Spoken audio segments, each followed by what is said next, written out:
Son, and the Holy Spirit. Amen. Please be seated.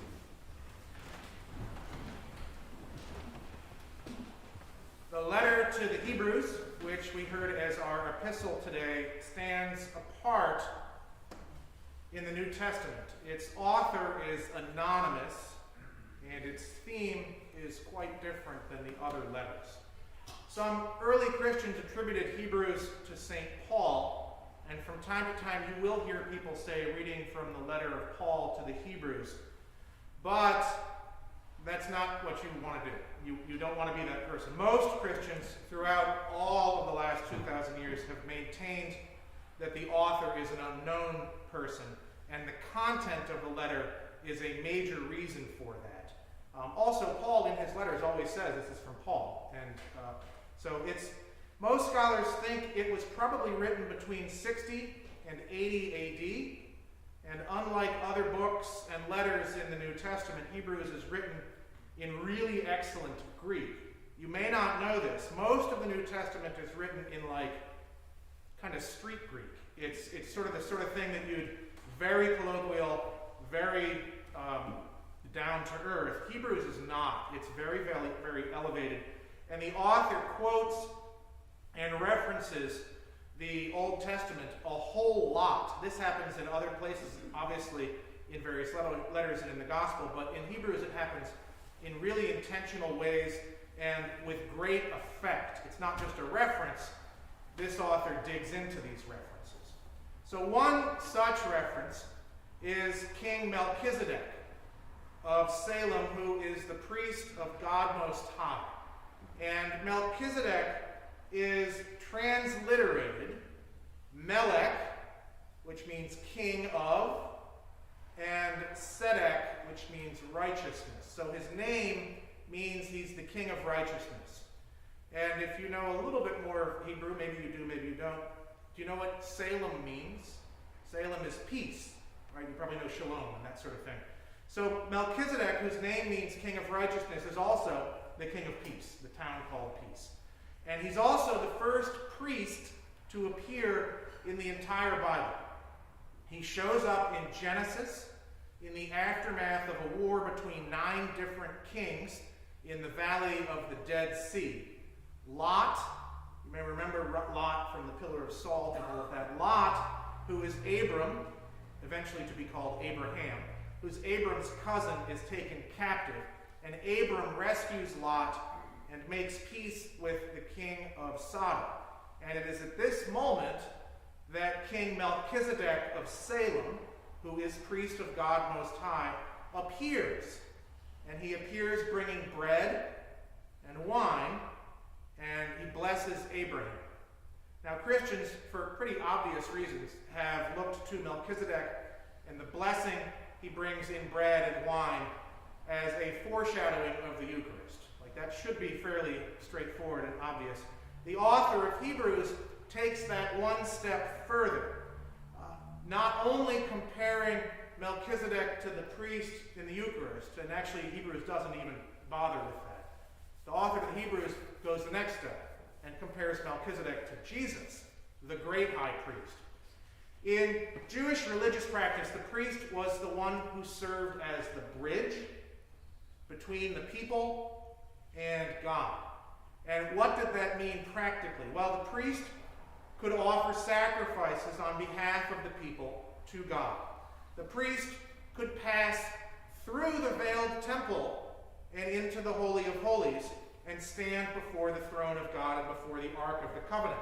You may remember from your Indiana Jones that the Ark of the Covenant has these angel wings. They got one detail wrong. There's actually a throne on top, and that was where God was. And the priest would go right in to the Ark of the Covenant and stand before that throne on behalf of all the other people. Now, the letter to the Hebrews answers the question, and there's a lot of questions about this and a lot of different answers, but it gives an answer to what type of Messiah Jesus is. Right? If you read through the New Testament, you get a whole bunch of different imagery around who Jesus is and what type of Messiah he is. In Hebrews, the author of Hebrews points us towards Jesus as a priest Messiah. who brings all of humanity along with him into the true Holy of Holies, who brings all of humanity right into God. He is the priest who doesn't offer sacrifices of animals for the people. He offers himself as the perfect sacrifice for the entire world. He is the priest who functions as the perfect bridge between humanity and God. Why? Because he is fully human and he is also fully divine. So it's through his perfect priesthood that humanity is bridged and reconciled with God. Now, this is not the only place in the New Testament where this kind of imagery appears. St. John also shares this view of Jesus as the priest. And he does it in a little less heavy-handed way. In St. John's Gospel, you see sort of flashes of this from time to time. It's in St. John's Gospel, we saw this, when Jesus hands himself over to be sacrificed on the cross, he's glorified in that. When Jesus is actually crucified in St. John's Gospel, it happens at the exact same time that the Passover lambs are also being sacrificed. So the parallels are there as well. Now, when you refer to sort of what type of Messiah Jesus is or who is Jesus, there's a wonderfully fancy word for that, and it's called Christology. Now, in seminary, you're going to forget this in 2 seconds, so that's okay.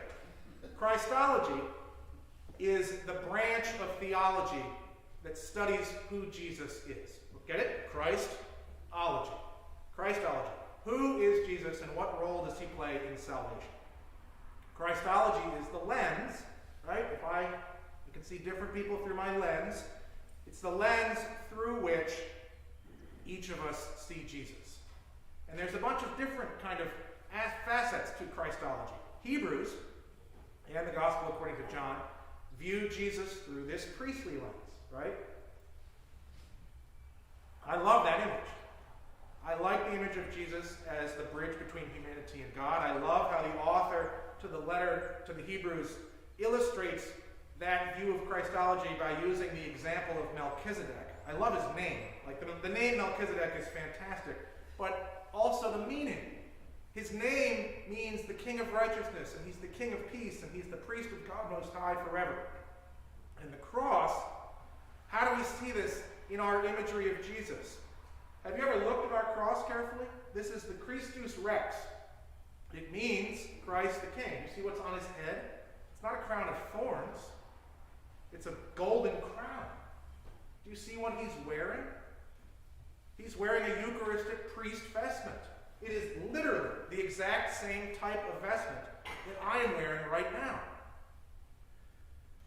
That is a visual example of Christ as king and Christ as priest, who fulfills this reference to Melchizedek. Literally, behold from Hebrews, behold the one designated by God as high priest, according to the order of King Melchizedek.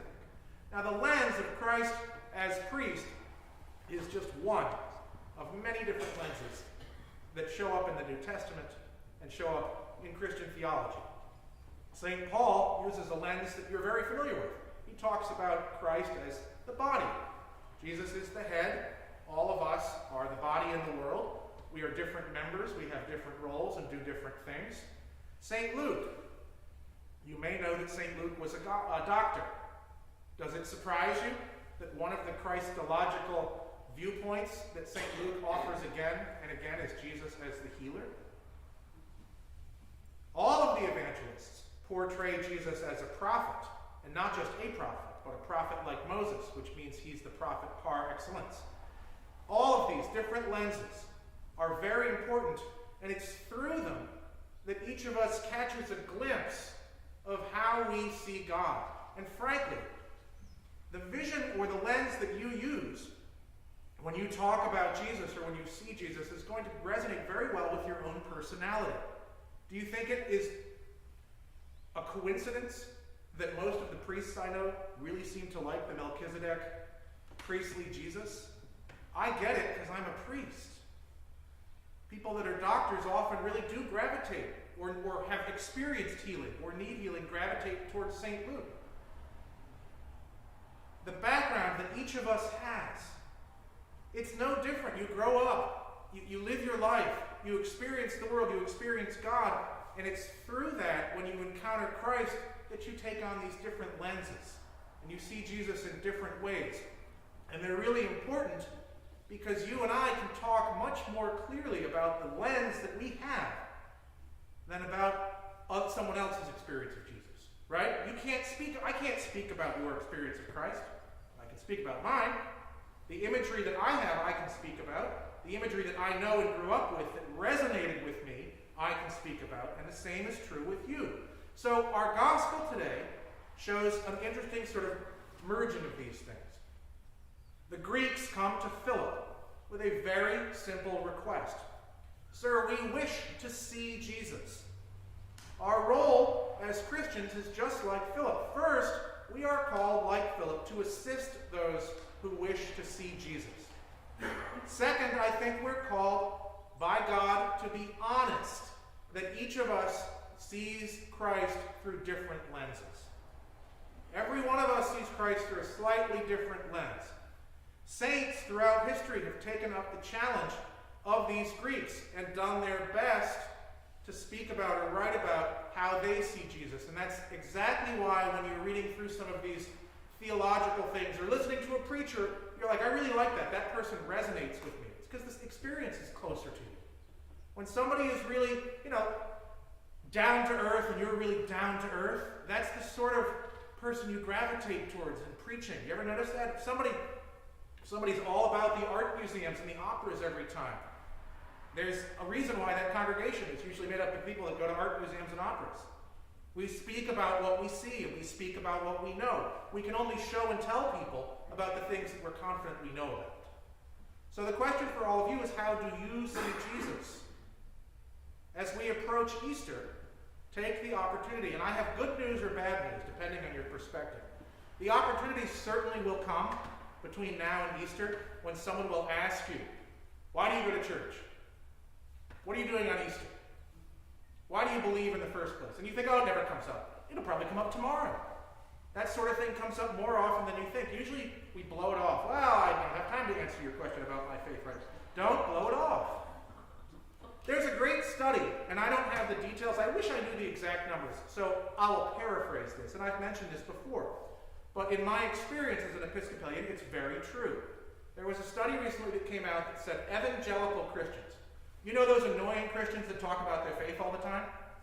Evangelicals. They invite people to church on average 14 times a year, or something like that. Episcopalians, once every 32 years. Right? We laugh because it's true, right? It's like the Episcopal Church during a pandemic, right? This is great. We're all spread apart. This is exactly how we want it, right? We don't want it crowded. We don't want new people. We just want, if you want your church to grow, you actually have to speak about your faith. And the good news is the opportunity more often than not actually comes to you. You don't need to get up on a soapbox and do this. You just have to take the opportunity that Philip took when someone actually came to him and said, hey, we want to learn about Jesus. And Philip didn't say, I gotta go do my laundry. I'm sorry. He didn't say, I've got to go and go home. He said, okay, come with me. Let's go. I'll take the opportunity right now. So do that. Easter's coming, and the opportunity will present itself at some point between now and then, because it always does. Show people about your faith. Tell them about your faith. And remember to dig in first and think, what lens or lenses do I see Jesus through? How can I speak about my faith when somebody does come calling? In the name of the Father, and the Son, and the Holy Spirit. Amen.